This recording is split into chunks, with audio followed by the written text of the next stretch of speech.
दोस्तों आप सभी का स्वागत है। एक नए वीडियो में बात करने वाले हैं Magadh university third semester session 23 से 27 का रिजल्ट जारी कर दिया गया है। चलिए आप लोग को बताते हैं कि आप लोग को रिजल्ट कैसे चेक करना है और आप लोग को रिजल्ट चेक करने के बाद आपको उस रिजल्ट को कैसे समझना है। बहुत सारे स्टूडेंट को रिजल्ट को समझने में दिक्कत होता है कि हमारा रिजल्ट में फेल है कि पास हैं, हम लोग का कितना परसेंट आया हुआ है। परसेंट निकालने के लिए बहुत सारे स्टूडेंट को नहीं आता है कि हम फर्स्ट डिवीजन है कि सेकंड डिवीजन है कि थर्ड डिवीजन है। तो आप लोग को A to Z कंप्लीट जानकारी को आप सभी को बताएंगे। आप लोग शुरू से लेकर के अंत तक जरूर देखिएगा। चलिए शुरू करते हैं। रिजल्ट चेक करने के लिए आप लोग को सबसे पहले अपने मोबाइल में गूगल ओपन कर लेना है और आकर के सर्च करना है मगध यूनिवर्सिटी। मगध यूनिवर्सिटी लिख करके हम लोग जैसे ही सर्च करेंगे उसके बाद नीचे में सबसे फर्स्ट में जो वेबसाइट का यहाँ पे लिंक खुल करके आएगा मगध यूनिवर्सिटी बोधगया, इस वाले ऑप्शन पे हम लोग यहाँ पे क्लिक करेंगे।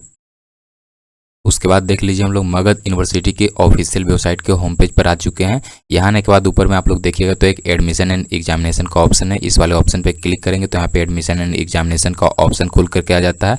इस वाले ऑप्शन पे हम लोग यहाँ पे क्लिक करेंगे। उसके बाद देखिए अगले स्टेप में हम लोग के सामने इस तरीके से डैशबोर्ड खुल करके आ जाता है, जिसमें हम लोग यहाँ पे देखिएगा तो ऊपर में बहुत सारा ऑप्शन आप लोग को देखने के लिए मिल रहा होगा। यहाँ पे देखिएगा एक ऑप्शन होगा यूजी सेशन 23 से 27, यूजी सेशन 23 से 27 वाले ऑप्शन पे क्लिक करेंगे। उसके बाद अगले स्टेप में यहाँ पे देख लीजिए सेमेस्टर 3 डाउनलोड मार्कशीट सेमेस्टर 3 करके एक ऑप्शन यहाँ पे नया शो कर रहा है और आज जस्ट अभी यहाँ पे आप लोग का रिजल्ट जारी हुआ है थर्ड सेमेस्टर सेशन 23 से 27 का। तो इस वाले ऑप्शन पे हम लोग यहाँ पे क्लिक करेंगे। इस पे क्लिक करते हैं हम लोग के सामने रिजल्ट को यहाँ पे चेक करने के लिए ऑप्शन खुल करके आ जाता है। सबसे पहले आप लोग यहाँ पे अपना रजिस्ट्रेशन नंबर डाल लेना है। रजिस्ट्रेशन नंबर आप सभी लोग अपना अपना एडमिट कार्ड में देखिएगा तो वहाँ पे आप लोग का रजिस्ट्रेशन नंबर होगा और यहाँ पे रोल नंबर डाल लेना है। रजिस्ट्रेशन नंबर और रोल नंबर डाल करके यहाँ पे शो मार्कशीट वाले ऑप्शन पे क्लिक करेंगे। उसके बाद देख लीजिए हम लोग के सामने यहाँ पे रिजल्ट डाउनलोड होकर के आ गया है, मार्कशीट डाउनलोड होकर के आ गया है। यहाँ पे देखिएगा तो ऊपर में एक प्रिंट का ऑप्शन होगा, प्रिंट मार्कशीट का। इस वाले ऑप्शन पे क्लिक करके आप लोग इसको सेव करके सुरक्षित रख सकते हैं। अब चलिए आप लोग को इसको आपको समझाते हैं कि इसको समझना कैसे, ठीक है। देखिए देख लीजिए आप लोग एक स्टूडेंट का हमारे पास यहाँ पे मार्कशीट है थर्ड सेमेस्टर सेशन 23 से 27 का। चलिए इसको समझाते हैं आप लोग। तो चलिए आप लोग को समझाते हैं मार्कशीट को कैसे देखना है, ठीक है। सभी लोग अपना अपना मार्कशीट आप लोग अपना डाउनलोड कर लीजिएगा, ठीक है। डाउनलोड करने में तो आप लोग को कोई प्रॉब्लम नहीं होगा, इजी सा स्टेप है, आप लोग सभी लोग डाउनलोड कर सकते हैं। चलिए अब आप लोग को इसको समझाते हैं। सबसे पहले आप लोग यहाँ पे देखें तो आप लोग का सब्जेक्ट का यहाँ पे नाम देखने के लिए मिल रहा होगा कि कौन कौन सा टोटल सब्जेक्ट है। यहाँ पे आप लोग MJC देखने के लिए मिलेगा कि MJC में कौन सा सब्जेक्ट रखे हैं। MJC यहाँ पे नीचे में भी दिखेगा MJC 3, MJC 4, उसके बाद MIC दिखेगा, MDC दिखेगा। इस तरीके से आप लोग को सारा यहाँ पे सब्जेक्ट देखने के लिए आप सभी को यहाँ पे मिलेगा, ठीक है। उसके बाद यहाँ पे देखिएगा तो आप लोग को दो ठो यहाँ पे पॉइंट लिखा होगा, एक ESC होगा, एक CIA होगा। ESC का मतलब होता है कि जो आप लोग का यूनिवर्सिटी एग्जाम कंडक्ट करवाता है, जिसमें आप लोग का एडमिट कार्ड जारी होता है और आप लोग एग्जाम देने एग्जाम सेंटर पर जाते हैं। वो वाला एग्जाम होता है 70 नंबर का, इसको बोला जाता है एक्सटर्नल एग्जाम। ESC मतलब कि एक्सटर्नल एग्जाम 70 नंबर का होता है। आप सभी लोग एग्जाम देने गए होंगे तो देख रहे होंगे कि अपना जो आप लोग का क्वेश्चन पेपर मिल रहा होगा उसमें सभी में 70 नंबर का सब सब्जेक्ट में एग्जाम होता है 70 नंबर का। तो 70 में आप लोग जितना नंबर लाए रहेंगे वो यहाँ पे शो करेगा। टोटल ये 56 नंबर लाए हैं। उसके बाद देखिए यहाँ पे CIA होता है। CIA का मतलब होता है कि मिड सेमेस्टर टेस्ट। इसको आप लोग को अपने कॉलेज में ही देना होता है, ठीक है। इसके लिए कोई एडमिट कार्ड वगैरह कुछ भी नहीं जारी होता है। इसको मिड सेमेस्टर टेस्ट के नाम से जाना जाता है और ये होता है सभी सब्जेक्ट में 30-30 नंबर का होता है, सभी सब्जेक्ट में 30-30 नंबर का। और 30 में जितना आप लोग यहाँ पे लाए रहेंगे ऑब्टेन मार्क्स यहाँ पे शो करेगा। 30 में 21 नंबर लाए हैं, 30 में 21 नंबर लाए हैं, सारा यहाँ पे शो करेगा। ये और एक होता है 70 नंबर, 70 नंबर में कितना लाए रहेंगे यहाँ पे शो करेगा। एक होता है 30 नंबर, 30 में जितना लाए रहेंगे ऑब्टेन किए रहेंगे यहाँ पे शो करेगा। उसके बाद यहाँ पे एक होता है प्रैक्टिकल। देखिए टोटल यहाँ पे प्रैक्टिकल का नंबर शो करेगा। प्रैक्टिकल में आप लोग कितना नंबर का प्रैक्टिकल हुआ है और कितना लाए हैं वो यहाँ पे शो करेगा। मैक्सिमम 70 नंबर का प्रैक्टिकल हुआ है और ऑब्टेन किए कितना किए हैं 42, तो प्रैक्टिकल का यहाँ पे शो करता है।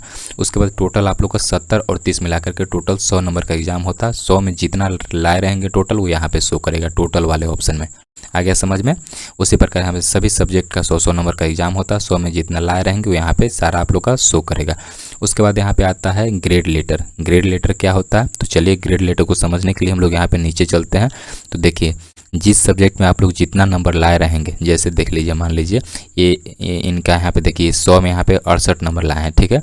तो इनको ग्रेड लेटर में यहाँ पे कैसे इनको मिलता है, देखिए 191 से लेकर के अगर 100 नंबर के बीच में किसी भी सब्जेक्ट में अगर लाते हैं आप लोग तो वहाँ पे O ग्रेड से दर्शाया जाता है। 81 से लेकर के 90 के बीच में अगर किसी भी सब्जेक्ट में आपका नंबर आता है तो A+ ग्रेड मिलता है। 71 से लेकर के 80 के बीच में आता है तो A ग्रेड मिलता है। 61 से लेकर के 70 के बीच में आता है तो बी प्लस ग्रेड दिया जाता है। 56 से 60 के बीच में आता है तो बी ग्रेड दिया जाता है। 51 से 56 के बीच में सी ग्रेड, 45 से 50 के बीच में बी ग्रेड, और अगर 45 से 45 तक रहा तो ठीक है, और 45 से एक नंबर भी अगर कम हुआ तो फेल हो जाएंगे। 45 से लेकर के 50 के बीच में पास है, बी मतलब कि पास है, लेकिन 45 से एक नंबर भी कम हुआ तो यहाँ पे सीधा फेल कर जाएंगे। और अगर अब्सेंट है तो अब्सेंट का ए भी लिखा रहता है। यहाँ तक आ गया समझ में। उसके बाद बताते हैं, अगर आपका 91 से लेकर के 100 के बीच में अगर आपका नंबर आता है किसी भी सब्जेक्ट में तो इसको आउटस्टैंडिंग बोला जाता है, मतलब कि बहुत ही अच्छा रिजल्ट है। 81 से लेकर के 90 के बीच में अगर आता है किसी भी सब्जेक्ट में नंबर तो एक्सीलेंट है, मतलब कि बहुत ही बढ़िया है। 71 से लेकर के 80 के बीच में आता है तो यहाँ पे वेरी गुड, मतलब कि बहुत अच्छा है। 61 से लेकर के 70 के बीच में आता है तो गुड, अच्छा है, काम चल सकता है। 56 से 60 के बीच में अगर आता है तो एवब एवरेज, मतलब कि ठीक है, काम चल सकता है। 51 से 55 के बीच में एवरेज, और 45 से 50 के बीच में पास है, और 45 से एक नंबर भी कम आया तो सीधा फेल। यहाँ तक आ गया समझ में सभी को, ठीक है। अब देखिए इनका आप सभी लोग टोटल में यहाँ पे सभी लोग अपना अपना मार्कशीट में टोटल वाला देखेंगे, टोटल कितना आया हुआ है। जैसे यहाँ पे इनका देखिए, यहाँ पे नीचे यहाँ पे दिखाते हैं, जैसे यहाँ पे 100 नंबर का एग्जाम था टोटल, 100 में टोटल आए हैं 61, तो इनको क्या ग्रेड मिलना चाहिए चलिए देख लेते हैं। 100 में 71 आया है तो 71 से लेकर के 80 के बीच में ए ग्रेड दिया जाता है, ठीक है। देखिए इनका ए ग्रेड मिला हुआ है ना, यहाँ पे देखने आ गया। उसके बाद एक और देख लेते हैं यहाँ पे, देखिए मान के चलिए यहाँ पे 100 में कितना लाए हैं, 61 लाए हैं, तो 100 में 61 है तो देखिए 61 से लेकर के 70 के बीच में बी प्लस ग्रेड मिलता है। देखिए तो इनका बी प्लस ग्रेड दिया गया है, ठीक है। आ गया समझ में सबको ग्रेड देखने के लिए। अब आप लोग को बहुत सारे स्टूडेंट को दिक्कत होता है कि हम कैसे जाने कि मेरा फर्स्ट डिवीजन है कि सेकंड डिवीजन है कि थर्ड डिवीजन है, तो चलिए अब आप लोग को परसेंटेज निकालना समझाते हैं कि कितना परसेंट आप सभी का रिजल्ट आया, ठीक है। सभी लोग अपना अपना मार्कशीट में आप लोग देखेंगे तो यहाँ पे एक SGPA लिखा होता है। SGPA के नीचे में यहाँ पे देखेंगे तो यहाँ पे आप लोग का सभी का यहाँ पे शो करेगा, सबका अलग अलग शो करेगा। आप लोग को देख लेना है कि कितना SGPA आप सभी को आया है। तो ई स्टूडेंट को यहाँ पे आया है 7.40। तो चलिए इनका हम निकाल करके दिखाते हैं। पहले दो स्टूडेंट का हम यहाँ पे फॉर्मेट तैयार करके रखे हैं, पहले इनका आप लोग को यहाँ पे समझा देते हैं। देखिए SGPA एक स्टूडेंट का मान के चलिए 7.70 आया हुआ है। सभी लोग अपना अपना आप लोग यहाँ पे देख लीजिएगा कितना आया हुआ है, सभी का सबका अलग अलग होगा। तो एक स्टूडेंट का SGPA आया हुआ है 7.70, तो 7.70 आया है तो इसको परसेंट में निकालने का यहाँ पे नियम देखिएगा तो आप लोग का यहाँ पे नियम लिखा होता है, देख लीजिए यहाँ पे आप लोग का मार्कशीट में ही यहाँ पे नियम लिखा होता है यहाँ पे। तो बहुत सारे स्टूडेंट को ये नियम समझ में नहीं आता है, तो चलिए हम सिंपल लैंग्वेज में आप सभी को समझा देते हैं। देखिए 7.70 SGPA आया हुआ है तो परसेंटेज में निकालने के लिए सीधा फार्मूला है कि 10 से आप लोग का गुना कर देना है। सभी स्टूडेंट को आप लोग का जितना SGPA आया होगा सीधा 10 से गुना कर देना है, आंख बंद करके। जितना आए 10 से गुना किए तो आया 77, 77 में आंख बंद करके यहाँ पे 7.5 माइनस कर देना है। जितना आएगा यही आप लोग का हो जाएगा परसेंटेज। 69.5 इनका परसेंट हो गया। उसके बाद एक और स्टूडेंट का हमारे पास है, मान लीजिए एक स्टूडेंट का 8.5 आया है, तो 8.5 SGPA है तो इसको सीधा 10 से गुना कर देंगे तो आ जाएगा 85। अब 85 में सीधा 7.5 माइनस कर दिए, आ जाएगा यहाँ पे 77.5। आ गया समझ में। तो आप लोग को ये स्टूडेंट का भी दिखाते रहें कि इनका कितना आया हुआ है। जैसे इनका देखिए SGPA में यहाँ पे आया है 7.40, तो 7.40 को हम यहाँ पे 10 से गुना कर दिए, आ गया 74।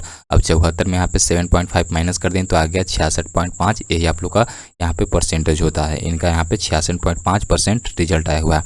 तो आप सभी लोग को आ गया है निकालने के लिए, सभी लोग अपना अपना निकाल के आप लोग चेक कर लीजिएगा और चेक करके हमको बताइएगा कमेंट करके कि कितना आप लोग का परसेंटेज आया हुआ है, ठीक है। उसके बाद बहुत सारे स्टूडेंट को कुछ यहाँ पे दिक्कत होता है। एक बात और, आप सभी लोग अगर पूछिएगा कि मेरा फर्स्ट डिवीजन है कि सेकंड डिवीजन है कि थर्ड डिवीजन है, कैसे समझे कि मेरा फर्स्ट डिवीजन है। परसेंटेज तो निकालने के लिए आप बता दिए, अब कैसे हम समझे कि फर्स्ट डिवीजन है कि सेकंड डिवीजन है कि थर्ड डिवीजन है। तो देखिए आप सभी को जानकारी के लिए बता देते हैं कि ग्रेजुएशन में फर्स्ट डिवीजन और सेकंड डिवीजन और थर्ड डिवीजन वाला कोई नियम नहीं होता है। अगर आपका रिजल्ट यहाँ पे किसी भी सब्जेक्ट में 91 से लेकर के 100 के बीच में आता है तो आउटस्टैंडिंग, बहुत ही बढ़िया मस्त रिजल्ट है। 81 से 90 के बीच में आया तो एक्सीलेंट, बहुत बढ़िया है। 71 से लेकर के 80 के बीच में वेरी गुड है। यहाँ तक आप लोग का ठीक है, ए ग्रेड तक ठीक है। लेकिन यहाँ से अगर कम आता है तो कोशिश कीजिए कि ज़्यादा से ज़्यादा नंबर आए, बी ग्रेड ना आ पाए। 61 से लेकर के 70 के बीच में बी प्लस ग्रेड, 56 से लेकर 60 के बीच में बी ग्रेड, और 51 से लेकर के 55 के बीच में सी ग्रेड, 45 से लेकर के 50 के बीच में बी ग्रेड, और अगर 45 से एक नंबर भी कम रहा तो सीधा फेल कर जाएंगे। अगर किसी भी सब्जेक्ट में 45 से अगर कम रहा तो सीधा आप लोग फेल कर जाएंगे। यहाँ तक तो समझ में आ गया। अब चलिए आप लोग को बताते हैं एक और बात, इंपॉर्टेंट बात। मान लीजिए बहुत सारे स्टूडेंट जो होते हैं कि एग्ज़ाम देने जाते हैं, सभी सब्जेक्ट का जा करके एग्ज़ाम देते हैं, सभी सब्जेक्ट का जा करके प्रैक्टिकल देते हैं। एग्ज़ाम देने के बाद भी किसी भी सब्जेक्ट में अब्सेंट लिखा जाता है। यहाँ पे देख रहे होंगे तो ए बी लिखा हुआ है। ए बी मतलब कि अब्सेंट या फेल बहुत सारे स्टूडेंट को। यहाँ पे देखिएगा तो रिजल्ट वाले सेक्शन में बैक इन पेपर लिखा होता है। तो ऐसे स्टूडेंट को क्या करना है, जो कि एग्ज़ाम जा करके दिए हैं सभी सब्जेक्ट में, फिर भी यहाँ पे अगर किसी भी सब्जेक्ट में अब्सेंट शो करता है तो ऐसे स्टूडेंट को सुधार करने के लिए मौका दिया जाता है। कोई भी टेक्निकल इशू, टेक्निकल प्रॉब्लम की वजह से इस तरीके से शो करता है तो ऐसे लोग को दोबारा एग्जाम नहीं देना होता है। सुधार करने के लिए एक ऑप्शन दिया जाता है। कैसे सुधार होता है, तो ऐसे में आप लोग को यूनिवर्सिटी के द्वारा जब नोटिस जारी किया जाता है तो आप लोग को जाना होगा अपने कॉलेज, और कॉलेज से जाकर के मेमो कटवा करके अपने कॉलेज में जमा करना होगा। मेमो क्या होता है, तो जो अटेंडेंस शीट होता है उसी को मेमो बोला जाता है। कहाँ मिलेगा, तो जहाँ आप लोग एग्ज़ाम दिए रहेंगे आपका एग्जामिनेशन सेंटर पे, वहीं आप लोग का मेमो मिलेगा। वहाँ से मेमो कटवा करके जहाँ आपका एडमिशन है जिस कॉलेज में, उस कॉलेज में जा करके मेमो को जमा करना होता है और आप लोग का रिजल्ट में सुधार हो जाएगा। फिर भी किसी भी, और उसके बाद किसी स्टूडेंट का यहाँ पे फेल अगर लिख देता है किसी भी सब्जेक्ट में, अगर कम नंबर है, अगर फेल हो जाता है तो वैसे स्थिति में आप सभी को स्पेशल एग्जाम देना होता है। जिस सब्जेक्ट में फेल हुए हैं, ऐसा नहीं किसी एक सब्जेक्ट में फेल हो गए तो पूरा का पूरा रद्द हो गया, ऐसा नहीं होता है। 4 साल वाला ग्रेजुएशन में तो यही तो एक बहुत अच्छा बात है कि अगर किसी भी सब्जेक्ट में अगर आप लोग फेल कर जाते हैं तो आप लोग सब्जेक्ट में सब में फेल नहीं, सिर्फ उसी सब्जेक्ट में फेल किए हैं और उसी सब्जेक्ट का सिर्फ आप लोग को दोबारा से एग्जाम देना होता है। स्पेशल एक स्टूडेंट के रूप में स्पेशल एग्जाम फॉर्म भराता है और उसी सब्जेक्ट का सिर्फ आप लोग का एग्जाम देना होता है, ना कि पूरा सब्जेक्ट का। आ गया समझ में। तो दोस्तों, रिजल्ट को लेकर के जितने भी सारा जानकारी A to Z सारा जानकारी को हम आप लोग को बता चुके हैं। अगर आपके मन में अभी भी किसी प्रकार का कोई डाउट हो, कोई क्वेश्चन हो, तो आप लोग कमेंट के माध्यम से पूछ सकते हैं। इस वीडियो में इतना ही, मिलते हैं किसी नेक्स्ट वीडियो में। Thank you.